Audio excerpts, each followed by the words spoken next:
Inhale.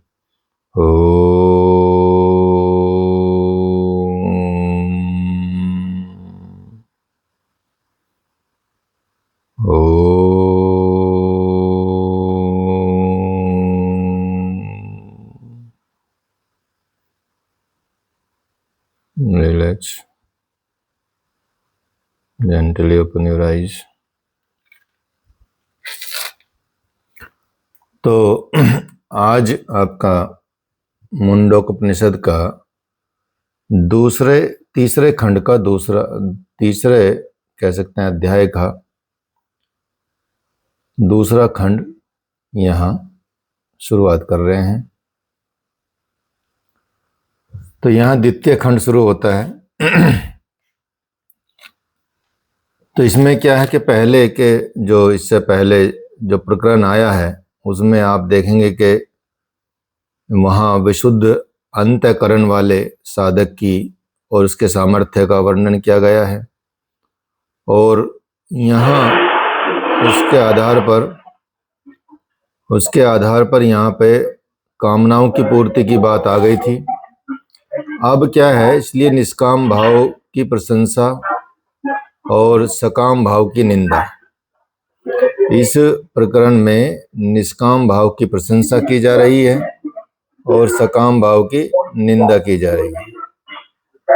ठीक है, तो इसके आधार पर इसको आप समझेंगे। तो यहाँ पहले और दूसरे श्लोक में यही बताया गया है कि निष्काम भाव की प्रशंसा जो है वो करनी चाहिए और सकाम भाव की निंदा, और दोनों का क्योंकि अलग अलग फल है वो यहाँ समझाया गया है। तो बताते हैं कि स वेद तत् परम ब्रह्म धाम यत्र विश्वम निहितम भाति शुभ्रम उपासते पुरुषम ये ह्य कामा स्ते शुक्र में तदति वर्तन्ति धीरा।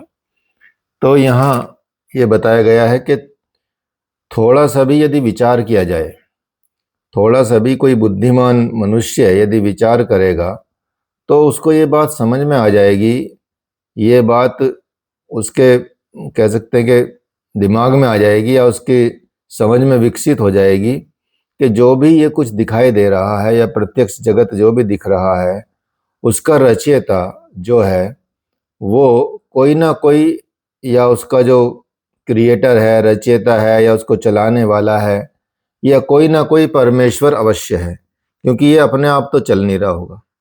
तो ये अगर कोई भी थोड़ा भी बुद्धिमान व्यक्ति होता है उसको ये समझ आ जाता है कि ये जो सिस्टम है पूरा का पूरा, जो प्रकृति का दिखाई देने वाला सिस्टम है, या प्रत्यक्ष रूप से हमको जो दिख रहा है, अप्रत्यक्ष रूप से हमको जो आभास हो रहा है, उन सब का यही है कि इसमें एक समझदार व्यक्ति समझ लेता कि ये सिस्टम जो है वो कहीं ना कहीं कोई ना कोई परमेश्वर के द्वारा अवश्य चल रहा है।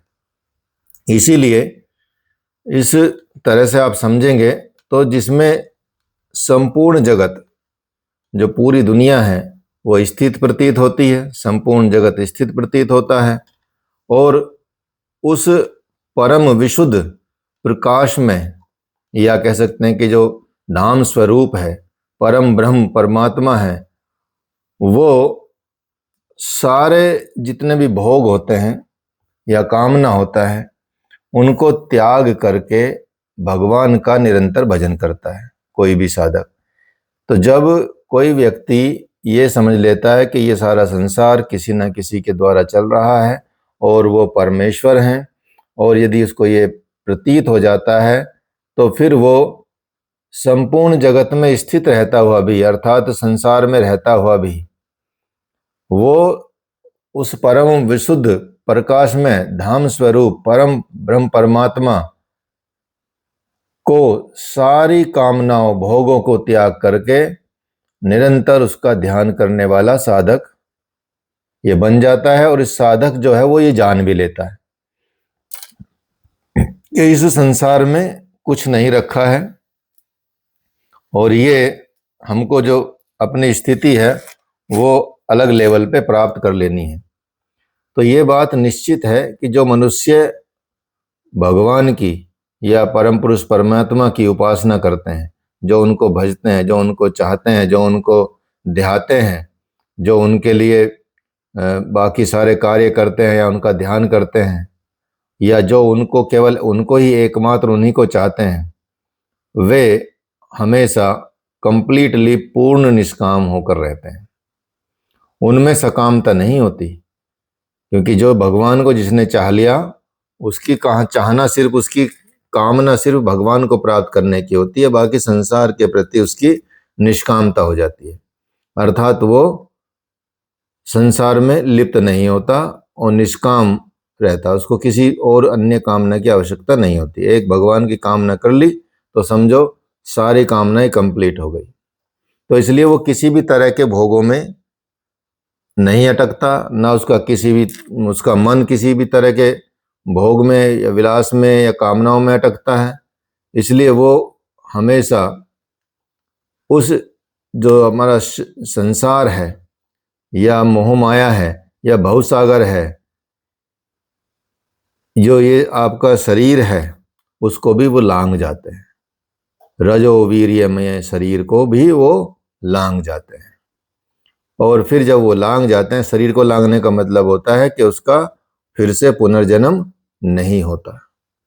इसलिए उन्हें बुद्धिमान कहा गया है, इसलिए उनको महान कहा गया है, क्योंकि जो सार वस्तु के लिए असार त्याग दे वही बुद्धिमान है।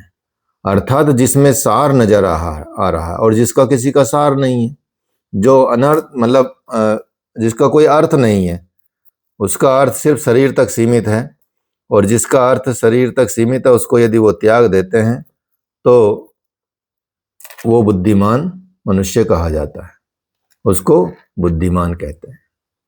तो इसीलिए अब क्योंकि यह इनकी प्रशंसा करनी चाहिए हमको, जो भगवान के लिए जी रहे हैं, जो निष्काम भावना कर रहे हैं। अब उसकी स्थिति बताते हैं, जो सकाम पुरुष है उसके लिए बात बताते हैं कि उसकी क्यों निंदा की जाती है और कैसे निंदा की जाती है उसके संसार में जो सकामी पुरुष होते हैं। बताते हैं कि कामान यह कामयते मन्यमानः स काम भीर जायते तत्र तत्र पर्याप्त कामस्य कृतात्मन स्त्विहैव सर्वे प्रविलीनते कामः। दूसरे श्लोक में यही बताया गया है कि जो भोगों का आदर देने वाला है, अर्थात उन भोग विलास को चाहने वाला है, अर्थात कामनाओं को आदर देने वाला है, भोगों को आदर देने वाला है, और जिसकी दृष्टि में इस लोक में और परलोक में दोनों लोकों में ही जिसकी दृष्टि में भोग और सुख हैं, या भोग और सुख की ही कामना करता है, भोगों की कामना करता है, और विभिन्न प्रकार के अलग अलग कामनाओं के की वजह से क्या होता है, जहां जहां भी वो भोग उपलब्ध हो सकते हैं वो वहां वहां अपने कर्म क्रिएट करता है। कर्मानुसार वो उत्पन्न भी होता है। उसी अनुसार जब आप कामना वाले रहते हैं, सकामी रहते हैं, तो सकामी लोग इस संसार में भी और दूसरे संसार में भी, इस लोक में भी और परलोक में भी, दोनों जगह भोगों की कामना करते हैं, सुख की कामना करते हैं, और फिर अपनी कामनाओं की वजह से ही वो अलग अलग जहां जहां उनके कर्म ले जाते हैं वहां वहां उत्पन्न होते हैं। लेकिन जो भगवान को चाहने वाले, भगवान के प्रेमी होते हैं, वो भक्त पूर्ण काम हो गए, अर्थात उनका काम कंप्लीट हो गया है। अब उनकी कोई कामना नहीं बची है, एक ही कामना है जो परमात्मा को प्राप्त करने वाली है। तो इस जगत के भोगों से जो ऊब गए हैं और उन जिनका विशुद्ध अंतःकरण हो गया है, ऐसे भक्तों की जो समस्त कामनाएं हैं वो इस शरीर में विलीन हो जाती हैं, अर्थात यहाँ खत्म होती है। इसके बाद उनका जन्म नहीं होता। स्वप्न में भी उनकी दृष्टि भोगों की ओर नहीं जाती, अर्थात वो विचारों में भी, स्वप्न में भी वो भोग के बारे में नहीं सोचते हैं। इसलिए उनका शरीर छोड़ने पर कभी भी पुनर्जन्म नहीं होता, नवीन जन्म नहीं होता। तो वे भगवान को पाकर जन्म मृत्यु के बंधन से सदा के लिए छूट जाते हैं। और जो कामी सकामी पुरुष होते हैं उनका बार बार बार बार भोगों के अनुसार ही, कर्मों के अनुसार ही बार बार आना जाना लगा रहता है। तो यहाँ दोनों जगह पे आपको बताया कि जो भगवान के परम मित्र प्रिय हैं, प्रेमी हैं, उनका वर्णन किया गया है। और उन्हीं के वो जो परमात्मा है, सर्वात्मा है, परम ब्रह्म पुरुषोत्तम है, उनको वो दर्शन भी देते हैं।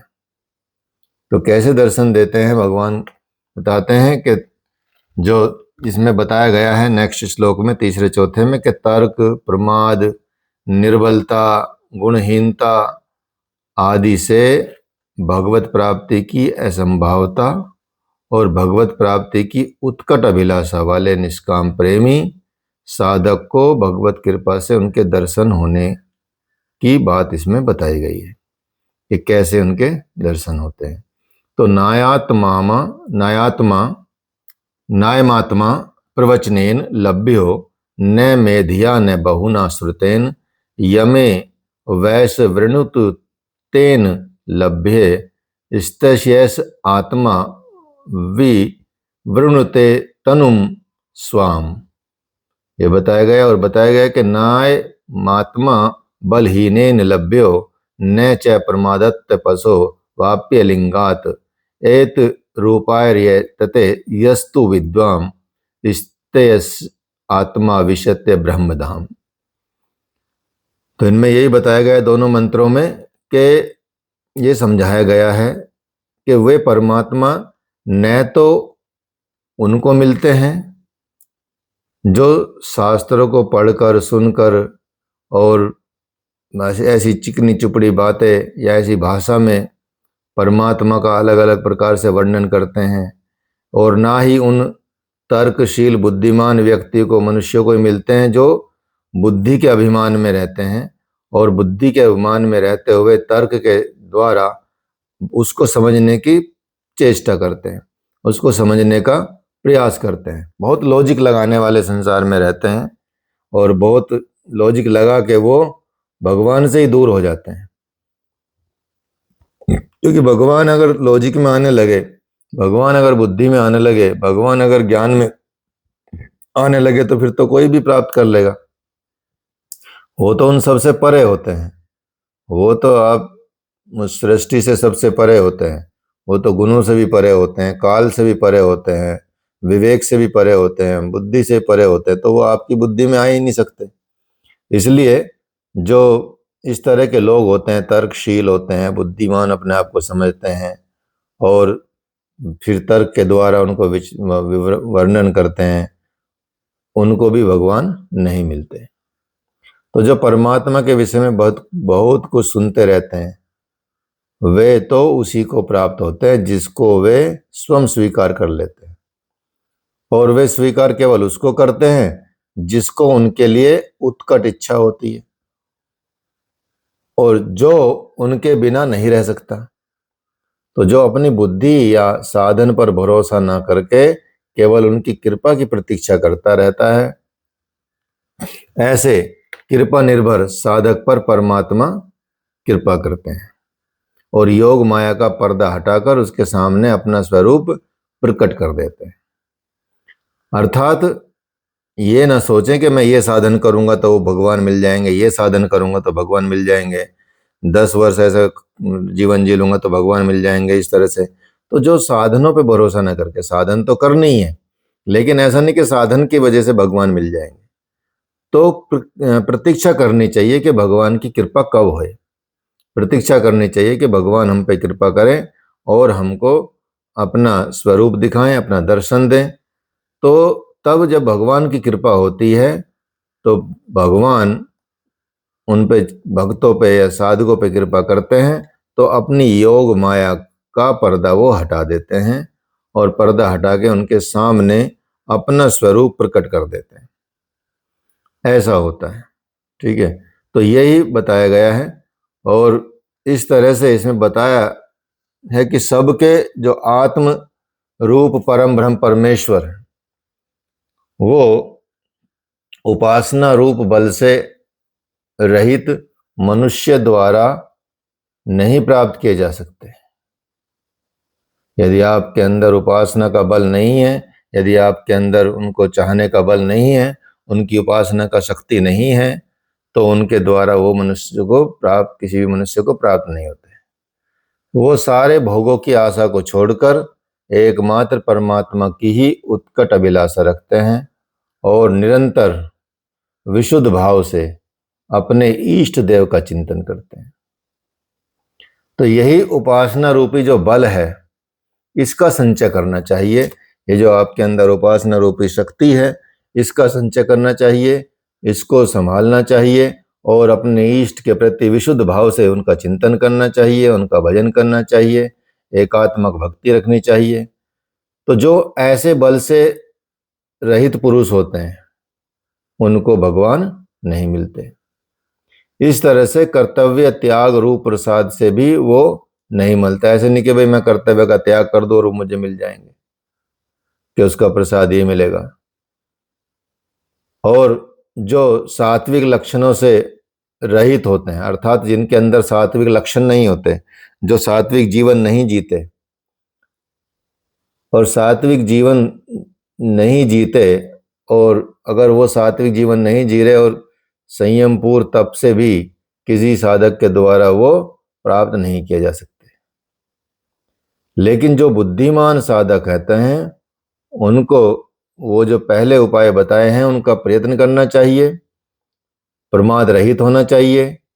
प्रमाद रहित होकर उनकी भगवान को चाहने की उत्कट अभिलाषा आपके अंदर होनी चाहिए। उत्कट अभिलाषा के साथ साथ आप निरंतर उस परमेश्वर की उपासना करते रहें और उसका आत्मा परम ब्रह्म परमात्मा के स्वरूप में प्रविष्ट हो जाता है। तो यहाँ भगवान को प्राप्त होने की बात बताई गई है। ठीक है, तो इसलिए जो यहाँ परमात्मा को प्राप्त हुए जो महापुरुष हैं, उनका महत्व क्या रहता है, उनका वर्णन भी यहाँ बताया गया है कि जो परमात्मा को प्राप्त कर लेते हैं, ऐसे महात्माओं का, ऐसे संतों का, ऐसे ऋषियों का, ऐसे महान व्यक्तियों का, ऐसे भक्तों का क्या महत्व है। तो बताते हैं, संप्राप्यन मृषो ज्ञान तृप्तः क्रातात्मानो वीतरागाः प्रशान्तः ते सर्वगम सर्वतः प्राप्य धीरा युक्तात्मानः स्वरमेवा विशिष्यन्ति।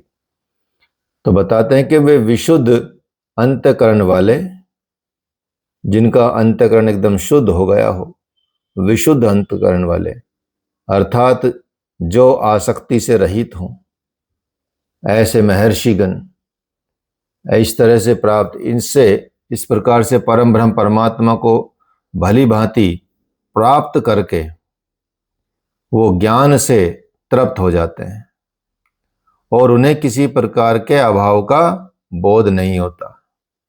वे पूर्ण काम परम शांत हो जाते हैं। वे अपने आप को परमात्मा में लगा देने वाले ज्ञानी जन होते हैं, सर्वव्यापी होते हैं।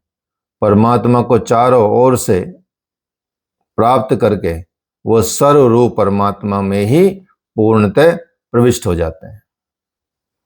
तो जो उनको प्राप्त कर लेते हैं, उनको उतना ज्ञान हो जाता है, वो ज्ञानी जन बन जाते हैं और ज्ञानी जन होके वो परमात्मा को चारों तरफ से, वो सब ओर से प्राप्त कर लेते हैं और सब ओर से प्राप्त करने के बाद वो परमात्मा में ही एक तरह से विलय हो जाते हैं, कह सकते हैं कि वो प्रविष्ट हो जाते हैं उसके अंदर। तो इसी तरह से जब उनकी ये स्थिति हो जाती है, परमात्मा को प्राप्त कर लेते हैं ऐसे महापुरुष, ठीक है, तो अब ऐसे महापुरुष, ब्रह्मलोक में जाने वाले महापुरुषों की मुक्ति कैसे होती है, उनका वर्णन करते हैं कि शरीर को त्याग कर यदि ब्रह्मलोक में जाने वाले महापुरुषों की मुक्ति का क्या विचार है, क्या बात बताई गई है इसमें, ये बताते हैं। क्योंकि जब भी कोई संत या ऋषि मुनि, जब उनका शरीर पूरा होता है तो वो उनको बोला जाता है कि, उनको ऐसे नहीं बोला जाता कि मृत्यु हो गई है या ये होगा, तो या तो बोलते हैं शरीर पूरा हो गया है, या उनका लिखा जाता है कि ब्रह्मलीन स्वामी ये नाम लिख के उनको लिख देते हैं, ब्रह्मलीन बोला जाता है उनको। ठीक है, ब्रह्म को प्राप्त करने का ये उसके बाद ऐसा होता है, तो उनकी मुक्ति का विधान है। तो यही बताते हैं कि वेदांत विज्ञान सुनिश्चितार्थः संन्यास योगाद यतः शुद्ध सत्वः ते ब्रह्मलोकेषु परांत काले परामृतः परिमुच्यन्ति सर्वे। बताते हैं कि जिन्होंने वेदांत शास्त्रों के सम्यक ज्ञान के द्वारा उसके अर्थ स्वरूप को, परमात्मा को भली प्रकार से भली भांति निश्चय पूर्वक जान लिया है और कर्म फल और कर्म आसक्ति के त्याग रूपी योग से जिनका अंतःकरण सर्वथा शुद्ध हो गया है, तो ऐसे सभी प्रयत्नशील साधक मरण काल में शरीर त्याग करके पर ब्रह्म परमात्मा के परम धाम में चले जाते हैं और वहां परम अमृत स्वरूप होकर संसार बंधनों से सदा के लिए हमेशा मुक्त हो जाते हैं। तो यहाँ यही बताया गया है कि जो महात्मा है, जो महापुरुष भगवान को समझ लेता है, भगवान को चाह लेता है और भगवान को चाहने के लिए, उसको प्राप्त करने के लिए प्रयास करता है और अपना पूर्ण तरह से निष्काम भाव से और साथ में पूरी लगन से, पूरी तन्मयता से, पूरे अंतरात्मा से अंतःकरण को शुद्ध करते हुए यदि उसको प्राप्त कर लेता है, तो उसके बाद जब वो शरीर को त्यागते हैं तो शरीर को त्याग के वो पर ब्रह्म परमात्मा के ही परम धाम में जाते हैं, जहाँ से फिर उनको लौटना नहीं पड़ता।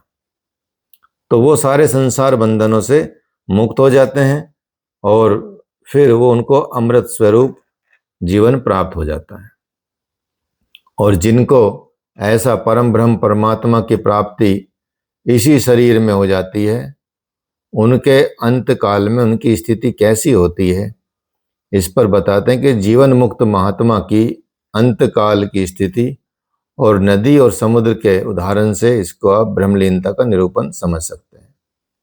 ठीक है, तो बताते हैं कि गता कलह पंचदश प्रतिष्ठा देवा सर्वे प्रति देवतासु कर्माणि विज्ञानमश्च आत्मा परे व्यये सर्व एकिभ्यन्ति। तो बताते हैं कि ऐसे महापुरुष का जब देहपात होता है, ऐसे महापुरुष का जब देहावसान होता है, ऐसे महापुरुष का जब इस तरह शरीर पूरा होता है, तो उस समय 15 कलाएं और मन के साथ सब इंद्रियों के देवता ये सब क्या करते हैं, अपने अपने अभिमानी समष्टि देवताओं में जाकर स्थित हो जाते हैं और उनके साथ उस जीवन मुक्त का कोई संबंध नहीं रहता।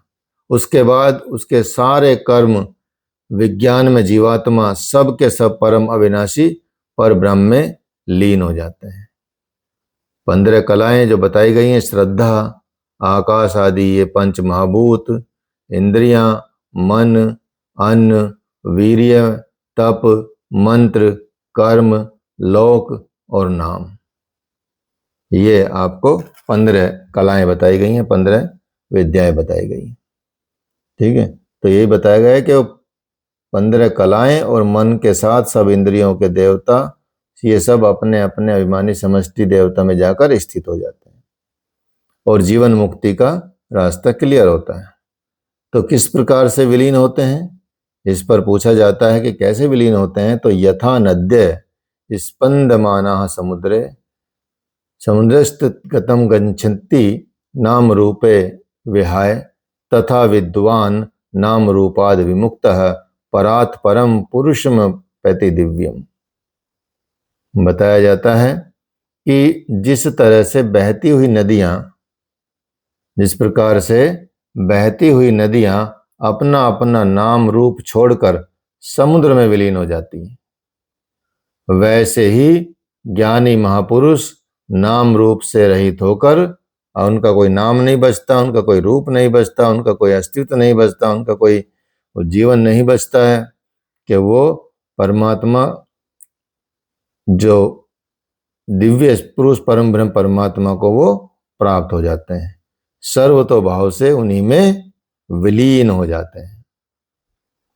तो ये बताया गया कि ब्रह्म वेत्ता ब्रह्म ही हैं और उसके कुल में कोई ब्रह्म को न जानने वाला नहीं होता, ये कहकर उनकी मोक्ष प्राप्ति का यहाँ कथन किया गया है कि स यो है वह तत्परम ब्रह्म वेद ब्रह्मोव भवति नास्या ब्रह्म वितुल वित्कुले भवति तरति शोकम तरति पापानाम पापानम और गुहा ग्रंथिभ्यो विमुक्त मृतो भवति।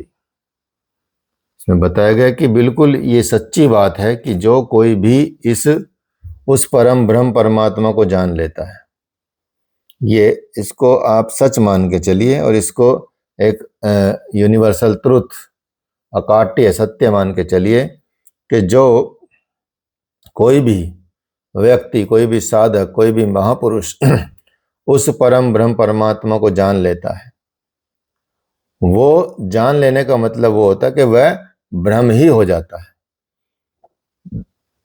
जान लेने का मतलब, ब्रह्म हो जाने का मतलब ये हो जाता है कि जब तक जानेगा तब तक वो उससे अलग रहेगा। अर्थात मैं किसी चीज को जानता हूं तो वो चीज अलग है, मैं अलग हूं, ठीक है। लेकिन जब जान लेता है, वो जानने के बाद ब्रह्म के साथ ऐसी स्थिति होती है कि वो और ब्रह्म एक हो जाते हैं। तो उसमें उसके कुल में, उसकी संतानों में कोई भी मनुष्य ब्रह्म को न जानने वाला नहीं होता और वो सब प्रकार से शोक और चिंताओं से सर्वथा पार हो जाता है। इसलिए जो उसको जान लेता है वो अपने परिवार को भी भवसागर से पार करा देता है और वो सब जितने भी शोक चिंताएं हैं, जितने भी संसार की समस्याएं हैं, उन सब से वो पार पा जाता है और संपूर्ण पाप समुदाय से हमेशा ऊपर उतर जाता है या उसको तर जाता है। तो हृदय में स्थित सब प्रकार से संशय, विपर्य, देहाभिमान, विषयासक्ति, ये सब ग्रंथियों से हमेशा छूटकर मनुष्य अमर हो जाता है। ये वाली बात बताई गई है कि जन्म मृत्यु से रहित हो जाता है वो। सब में लास्ट सिचुएशन वही होती है। तो इस ब्रह्म विद्या के अधिकारी कौन होते हैं, इस पे बताया गया है कि ब्रह्म विद्या के दान की विधि क्या होनी चाहिए और उसके अधिकारी का निर्देश इसमें बताया गया है, उपदेश दिया गया है और उसका उपसंहार किया गया, ऋषि वंदना की गई है। बताते हैं क्रियावंतः श्रोत्रिया ब्रह्मनिष्ठः स्वम जुह्वत एक ऋषि श्रद्धयन्त तेषामेवैतां ब्रह्म विद्याम वदेत शिरो व्रतम विधि वधस्तु चीर्णम।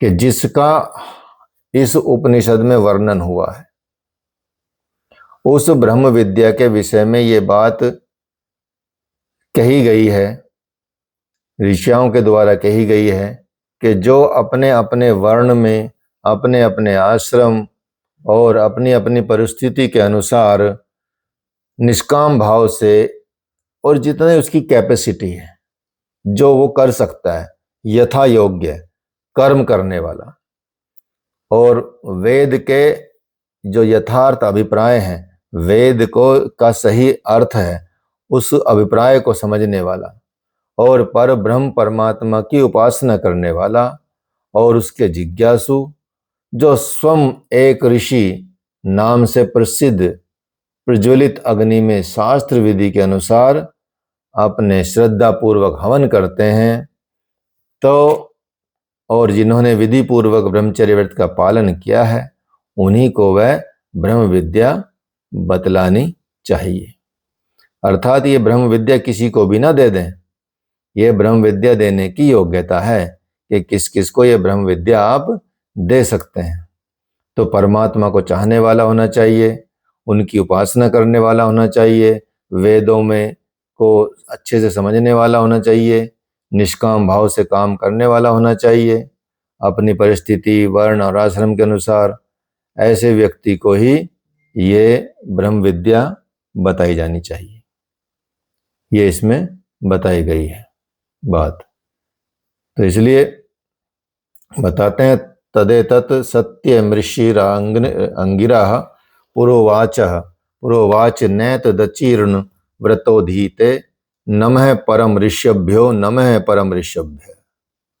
उनको नमस्कार किया गया है।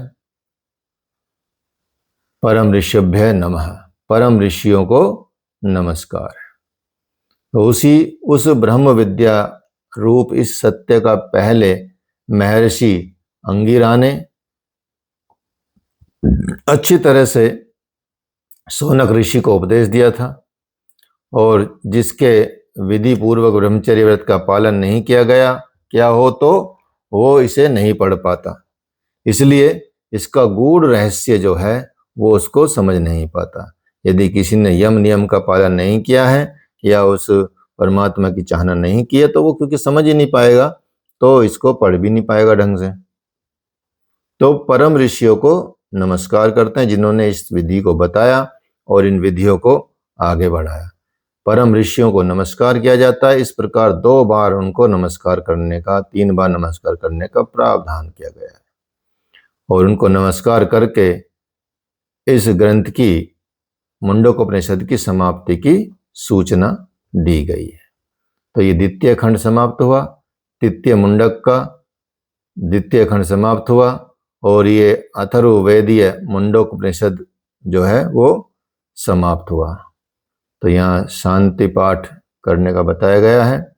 ओम भद्रम कर्णेभिः शृणुयाम देवा भद्रम पश्येमाक्षभिर्यजत्राः स्थिरंग तुष्टवाम स्तभूर्व्यशेम देवहितं यदायुः। ओम स्वस्ति न इंद्रो वृद्धश्रवाः स्वस्ति न पूषा विश्ववेदाः स्वस्ति न तारक्ष्यो अरिष्टनेमि स्वस्ति नो बृहस्पतिर्दधातु। इस तरह से ओम शांति शांति शांति ये पाठ किया गया है, शांति पाठ। इसका अर्थ भी इसी उपनिषद में शुरू में दे दिया गया है। जो आपको शांति पाठ पढ़ाया है उसका भी अर्थ इसमें आपको इस उपनिषद में शुरू में बता दिया गया है कि मुंडकोपनिषद में इस शांति पाठ का मतलब क्या होता है कि गुरु के यहाँ अध्ययन करने वाले शिष्य अपने गुरु, अपने सहपाठी और मानव मात्र के कल्याण का चिंतन करते हुए देवताओं से प्रार्थना करते हैं कि हे देवगण, हम अपने कानों से शुभ और कल्याणकारी वचन सुने, निंदा, चुगली, गाली या दूसरी पाप की बातें हमारे कानों में ना पड़ें, और हमारा अपना जीवन जो है यज्ञ परायण हो। हम सदा भगवान की आराधना में लगे रहें, न केवल ये कानों से सुने, नेत्रों से भी हम सदा कल्याण का ही दर्शन करें। किसी अमंगलकारी अथवा पतन की ओर ले जाने वाले दृश्य की ओर हमारी दृष्टि न पहुँचे, उसकी तरफ हम आकर्षित ना हो। हमारे शरीर में हमारा एक एक अवयव सुदृढ़ और सुस्पष्ट हो, वो भी इसलिए कि हम उनके द्वारा भगवान का स्तवन करते हैं, भगवान का ध्यान करेंगे। इसलिए हमारे शरीर को स्वस्थ बनाएं और हमारी आयु भोग विलास या प्रमाद में ना बीते। हमें ऐसी आयु मिले जो भगवान के काम आ सके। देवता हमारी हर एक इंद्रिय में व्याप्त रहकर उनका संरक्षण भी करें और संचालन भी करें, और वो करते ही हैं। उनके अनुकूल रहने से हमारी इंद्रियां सुगमता पूर्वक सन्मार्ग में लगी रह सकती हैं। इसलिए उनसे प्रार्थना करनी उचित है।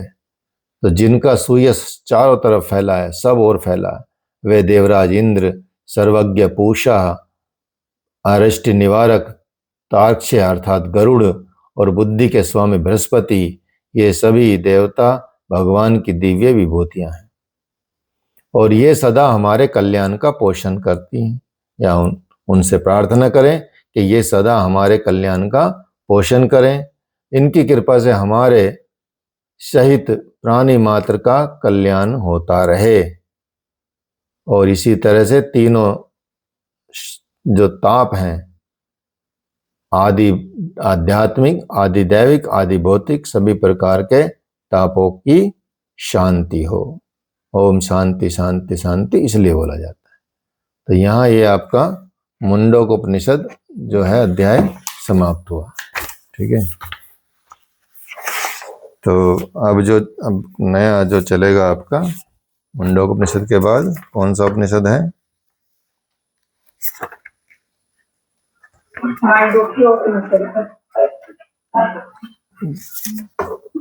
कौन सा बताया? मांडूक्य उपनिषद। अच्छा, मांडूक्य उपनिषद।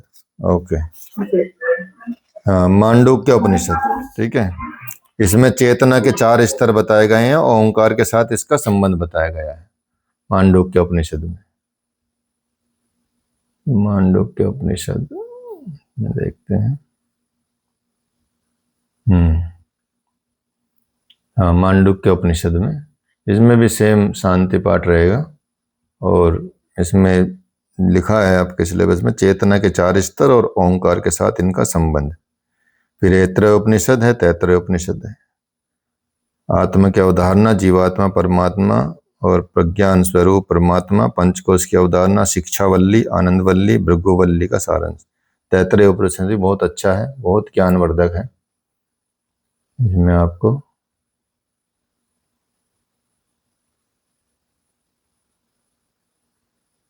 ठीक है, तो ये उपनिषद हम अगली क्लास में करेंगे, क्योंकि अलग से एक पूरा वीडियो आ जाएगा इस पे।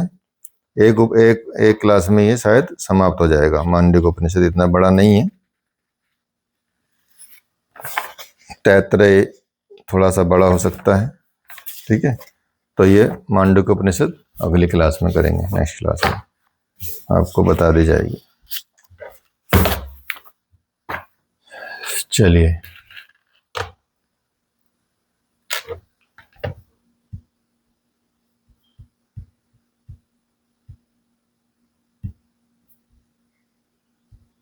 सीधे बैठेंगे, 3 टाइम्स ओम बोलेंगे। कोई प्रश्न नहीं है?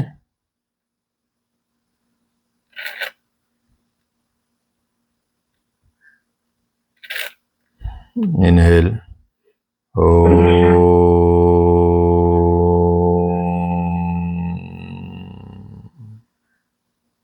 Inhale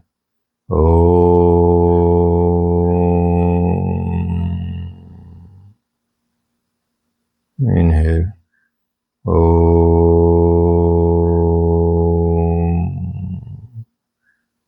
relax gently, open your eyes. चलिए, हरि ओम।